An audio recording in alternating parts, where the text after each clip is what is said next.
नबी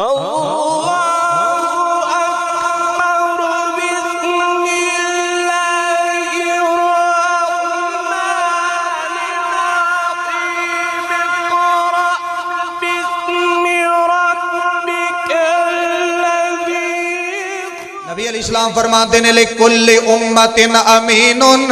नबी अलैहिस्सलाम फरमाते ने हर उम्मत के अंदर एक अमीन होया करदा है। हर उम्मत के अंदर जिन्नियां नबियां दी उम्मतां गुजरियां ने उन्हां दे अंदर एक अमीन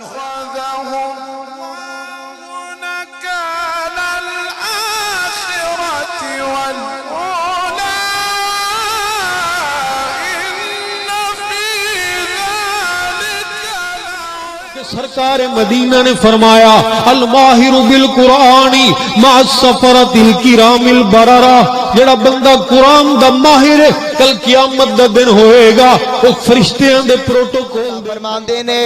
जेड़ा गौर दे नाल कुरान दी एक आयत सुनेगा, तवज्जो दे नाल जनाब हकीकत दे नाल कुरान पाक दी एक आयत सुनेगा, अल्लाह ने नबी अलैहिस्सलातु वस्सलाम फरमांदे ने कुरान पाक दी आयत गौर ना सुनन दी वजह तो अल्लाह पाक इस बंदे नूं डबल सवाब अता कर देणगे।